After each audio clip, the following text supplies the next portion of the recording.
What really had me at hello is I saw you spoke to Rodgers on this very subject and recently. When did you speak to Aaron on this subject matter? I did. Over the past couple months, I had gathered, stories, information on kind of what has gone on here in Green Bay over the last 3 seasons, more so from the Packers' perspective. And I didn't anticipate Rodgers responding. I just figured, we've always had a cordial relationship in my last 4 years covering him here, but I anticipated he just wanting to move on, which I could have understood. But I reached out to him last Wednesday. He got back to me in a couple hours, said, yeah, I'll talk. We finally connected in between his 2 visits to Taylor Swift at MetLife.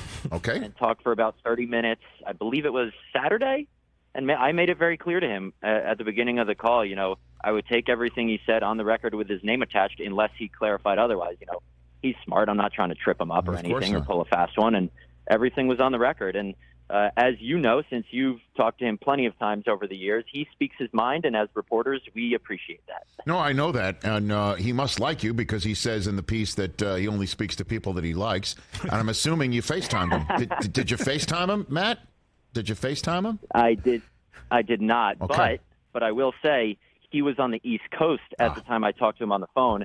According to him, it is only when he's in Malibu when you need to FaceTime him. Well, and in that regard, that's why he was saying in your piece, and what he has said elsewhere as well, by the way, he's consistent, that's why he and Gutekunst maybe didn't connect, is that, the Packers knowing where he was and the issues that he has with cell reception in his Malibu spot, that they should have FaceTimed him. And the thing that I really took from all of that is that clearly something dysfunctional is in place if the general manager of the Packers is in Los Angeles to scout players at the NFLPA bowl, if you will, and Rodgers is sitting in Malibu and there's no set time and date to meet, that they're just like, I'll just text you when I'm in town and we'll see each other when we see each other. I mean, come on. I mean, what gives on that front, Matt? That seemed weird to me, to be honest. Yeah.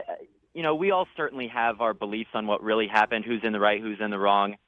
With this story, I just tried to get both sides and get out of the way myself and let everyone else, interpret it however they want. Now, the way it went was basically they connected via text, ironically enough, before Goody went out to L.A., Malibu, whatever you want to call it, in late January to scout that bowl. He was then, I believe, going to head elsewhere on the West Coast, but they arranged kind of a rough time to meet. And once Goody got out there, he was not able to get a hold of Rodgers. When I asked Aaron about it, he said life happens, and then said he was busy with some other stuff but wanted to meet with Goody, but it never happened. And the way it was described to me was, was this offseason and their disconnect and their inability to connect the only reason they traded him? Certainly not. That's why I covered a couple of years in my story. But I think it was more of a last straw with Rodgers, kind of dealing with him the last couple of years, combined with the fact that they are, both privately and publicly, really optimistic about what they have in Jordan Love. No, and I understand that. It just struck me again as writing on the wall in what you hear.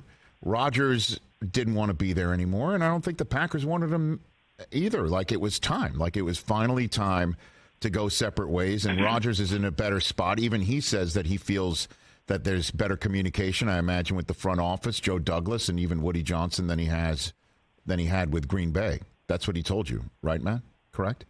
Yeah, I think there are a couple things to this. He told me that when they drafted Jordan back in 2020, Aaron thought he had 1, maybe 2 years left on his deal. He said many times him winning 2 straight MVPs changed that.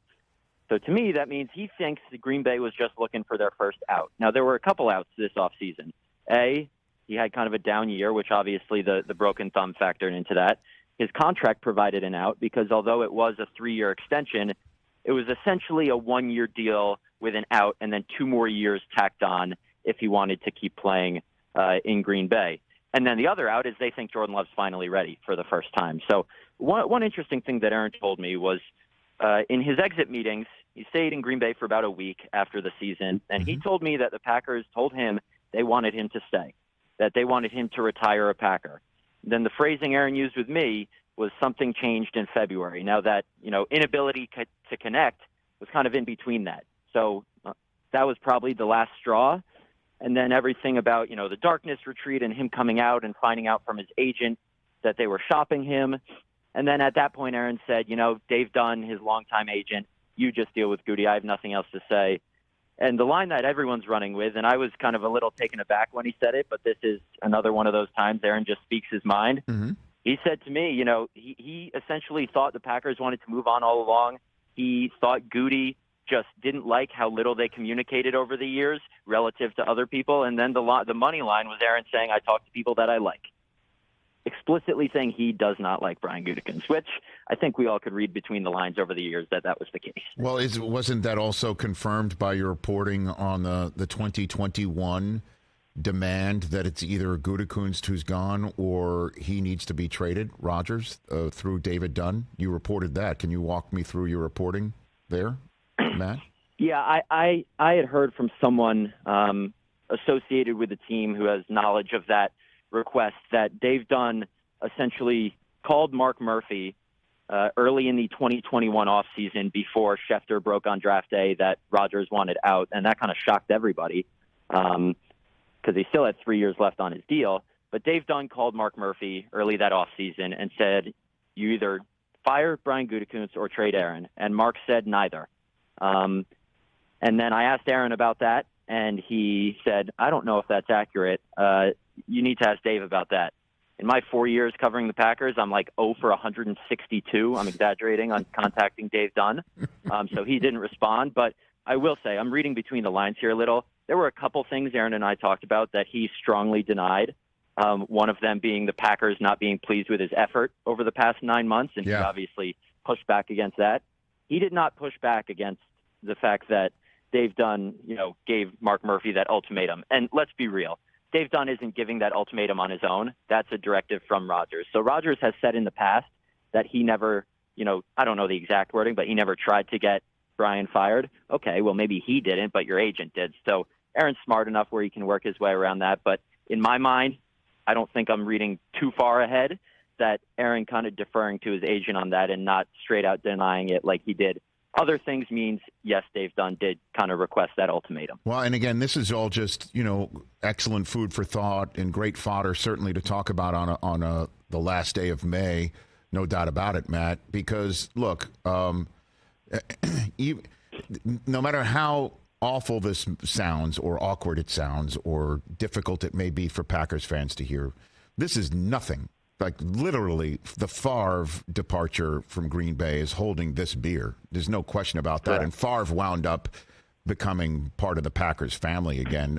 That's the way this thing is going to wind up being one day, don't you think? Unless you did you get a sense from Rodgers that can't happen with Gutekunst around? There's not enough water and the bridge isn't high enough. What's your sense on that to tell Packers fans of what you may have gleaned from this conversation there, Matt? Yeah, I think one thing that I found interesting was when he came back for the 2021 season, after that offseason of staying away, we were all told publicly and even privately, everything's fine now. Both sides, Rodgers in the front office, that is, made efforts to mend fences. So everything's in the past. And then in my discussion with Aaron last week, he seemed to make it apparent that only Russ Ball, who's their director of football ops, who manages the team's cap, was really the only member of the front office who made efforts to change and accommodate those things that Aaron wanted changed, the culture inside the building, treatment of outgoing veterans, Rodgers' input on personnel decisions that directly affected his job. So I don't think as much progress between Rodgers and Gutekunst were made as it seemed. Yes. But I say that because if Aaron was still kind of at odds with the GM, and he was able to play the last couple seasons and, in his words, give it his all and be on good terms with mostly everyone else, I'm assuming, I don't see any reason why, even if Gutekunst is here, 3-5 years from now when Aaron comes back here, whenever he comes back to be remembered, that he can't put those feelings for the GM aside and have everything be harmonious. Because let's be real. He made a lot of people money here. I'm looking at Lambeau Field right now. I'm at OTA practice right now. The reason this area is so beautiful around here right now is because of Aaron Rodgers. He's arguably the best player in franchise history, and I don't think a little bit of friction with the GM is going to get in the way of properly remembering that one day, despite how unceremoniously things ended this offseason. Catch the Rich Eisen Show every single day on the Roku channel, 12 to 3 Eastern, for free.